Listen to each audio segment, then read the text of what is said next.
मध्य प्रदेश में आगामी विधानसभा चुनाव को लेकर कांग्रेस और बीजेपी ने वोटर्स को अपनी ओर खींचने के लिए अलग अलग रणनीतियां बना रखी हैं। दोनों की कोशिश अपना वोट बैंक बढ़ाने और ज्यादा से ज्यादा नए वोटर को जोड़ने की है। इस बीच प्रदेश में एक दिलचस्प सर्वे सामने आया है। ओपिनियन पोल के मुताबिक मतदान में शिवराज सिंह चौहान की अगुवाई वाली बीजेपी ब्राह्मण, किरार, धाकड़, जाटव, सतनामी, कुर्मी, यादव, बनिया और राजपूत समेत अन्य जातियों के बीच पहली पसंद है। वहीं इस सर्वे में कांग्रेस पार्टी को राज्य में मुसलमानों और भील समुदाय की पहली पसंद बताया गया है। इससे पहले हुए एक ओपिनियन पोल के आंकड़ों में बताया गया था कि कैसे यहां सत्तारूढ़ भाजपा और कांग्रेस के बीच कड़ा मुकाबला होने की उम्मीद है। इस सर्वे के मुताबिक कांग्रेस को 230 में से 113 से 125 सीटें मिल सकती हैं, जबकि भाजपा को 104 से 116 सीटें मिलने की संभावना है। हालिया हुए इस ओपिनियन पोल में अलग अलग जाति और धर्म के लोगों से बात करके अनुमान निकाला गया कि इस चुनाव में कौन सा समुदाय किसके साथ जा रहा है। ब्राह्मण, बनिया और राजपूत ओपिनियन पोल के आंकड़ों से पता चलता है कि लगभग 80% ब्राह्मण मतदाता भाजपा के साथ जा सकते हैं। कांग्रेस को केवल 12% ब्राह्मण वोट मिलने की उम्मीद है। इसके बाद अन्य को 8% वोट मिलेगा। बनिया ओपिनियन पोल के अनुसार लगभग 68% बनिया मतदाता मध्य प्रदेश में सत्तारूढ़ भाजपा के पक्ष में जा सकते हैं। कांग्रेस को 14% बनियों का वोट मिलेगा, जबकि अन्य पार्टियों को सामूहिक रूप से 18% बनिया मतदाताओं का समर्थन मिल सकता है। राजपूत पोल में कहा गया है कि 72% राजपूत भाजपा को चुन सकते हैं, जबकि 12% कांग्रेस पार्टी को वोट दे सकते हैं। बाकी बचे 16% वोट अन्य दलों के हिस्से में जा सकते हैं।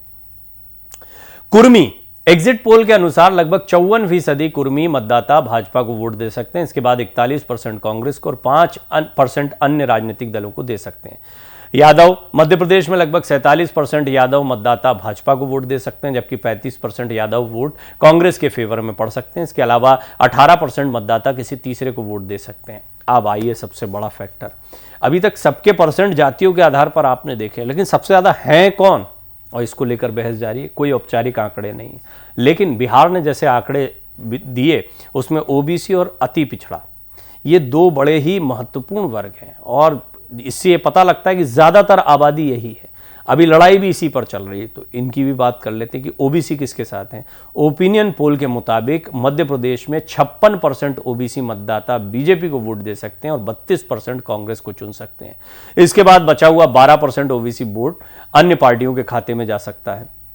किरार, धाकड़ मध्य प्रदेश में किरार धाकड़ समुदाय के लगभग 84% लोग भाजपा को वोट दे सकते हैं, यानी ज्यादातर उनका झुकाव वहीं है, और कांग्रेस को किरार धाकड़ के सिर्फ 15% वोट मिल सकते हैं। भील, ये जो इलाका रहा निमाड़ का या अन्य जगहों का जहां पर कांग्रेस ने पिछली बार अच्छा प्रदर्शन किया था, वहां की बात है। ओपिनियन पोल की माने तो मध्य प्रदेश में लगभग 54% भील मतदाता कांग्रेस पार्टी को वोट दे सकते। यहां पर लीड कांग्रेस लेती दिखाई दे रही पहली बार। ज्यादातर जगह पे ओबीसी में थोड़ा क्लोज मुकाबला है, लेकिन वहां भी बीजेपी आगे है और यहां पर कांग्रेस को ज्यादा वोट मिलते दिखाई दे रहे हैं।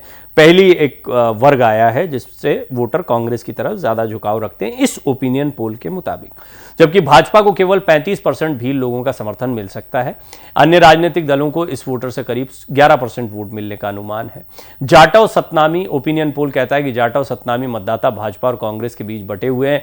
बीजेपी को इस बार जहां इस समुदाय से 45% वोट मिल सकता है, तो कांग्रेस को 42% वोट मिलने की संभावना है। अन्य पार्टियों को 13% जाटव सतनामी वोट मिल सकता है। अन्य दलित पोल के अनुसार भाजपा को अन्य दलितों के लगभग 44% वोट मिल सकते हैं, जबकि कांग्रेस के साथ इसमें से 40% वोट ही जाने की बात कही गई है। हालांकि बड़ा क्लोज मुकाबला। देखिए, ये इसलिए महत्वपूर्ण है क्योंकि यदि ओबीसी, अति पिछड़ा और पिछड़ा में आप ये देखें कि क्लोज मुकाबला है, तो बाकी की जितनी जातियां उनमें थोड़ा सा उलटफेर होना भी परिणामों को बहुत हद तक प्रभावित कर सकता है। वो बड़ा वर्ग यहां से आएगा। अब एक और वोट बैंक है, इसको हालांकि जाति में न रखकर पूरा का पूरा पोलराइजेशन की बात होती है, और अभी तक की जो सोच चली आ रही है उसमें मुस्लिम मतदाता, आपको बहुत आश्चर्य नहीं होगा कि इस ओपिनियन पोल में बताया गया कि 87% मुस्लिम मतदाता मध्य प्रदेश में कांग्रेस पार्टी को वोट देंगे। यहाँ पर सबसे ज़्यादा वोट जो है वो कांग्रेस को मिलते दिखाई दे रहे हैं, जबकि 2% सत्तारूढ़ भाजपा के साथ जाएंगे। 11% मुस्लिम वोटरों के अन्य दलों के साथ जाने का दावा किया गया। इसमें अब समाजवादी पार्टी के कई जगहों पर हो सकते हैं, AIMIM भी खड़े करती, तो इस तरीके से बढ़ता भी है। और अगर ये इंटैक्ट जाता है किसी एक दल के साथ में तो उसका फायदा मिलता है। कांग्रेस की ये कोशिश रहती है। लेकिन मैंने आपको एक दिलचस्प रिपोर्ट दिखाई है, उसको अवश्य देखिएगा कि मध्य प्रदेश में धीरे धीरे मुस्लिम उम्मीदवार हैं जो वो हाशिए पर चले गए। अब दोनों ही पार्टियां, ऐसा नहीं कि कांग्रेस को इतने 87% के आसपास आप देख रहे हैं कि मुस्लिम साथ में हैं, लेकिन इसके बावजूद मुस्लिम कैंडिडेट उतारने के मामले में बहुत ही कंजूसी बरती गई है और इसको ऐसा माना गया है कि वो जीत भी नहीं रहे हैं, उनके विनेबिलिटी फैक्टर कम हो गए। तो मुस्लिम मतदाताओं के अगर आप 87% देखें और ओवरऑल मध्य प्रदेश में मुस्लिम आबादी देखें तो इससे इस फर्क को और ज़्यादा स्पष्टता से समझ सकते हैं। लेकिन दिलचस्प है ये आंकड़े और ये बहुत चौंकाने वाले नहीं है। ऐसा लगता है कि जो अभी तक पैटर्न रहा है उस पर भी, उसका भी बड़ा इम्पैक्ट इस ओपिनियन पोल में दिखाई पड़ता है।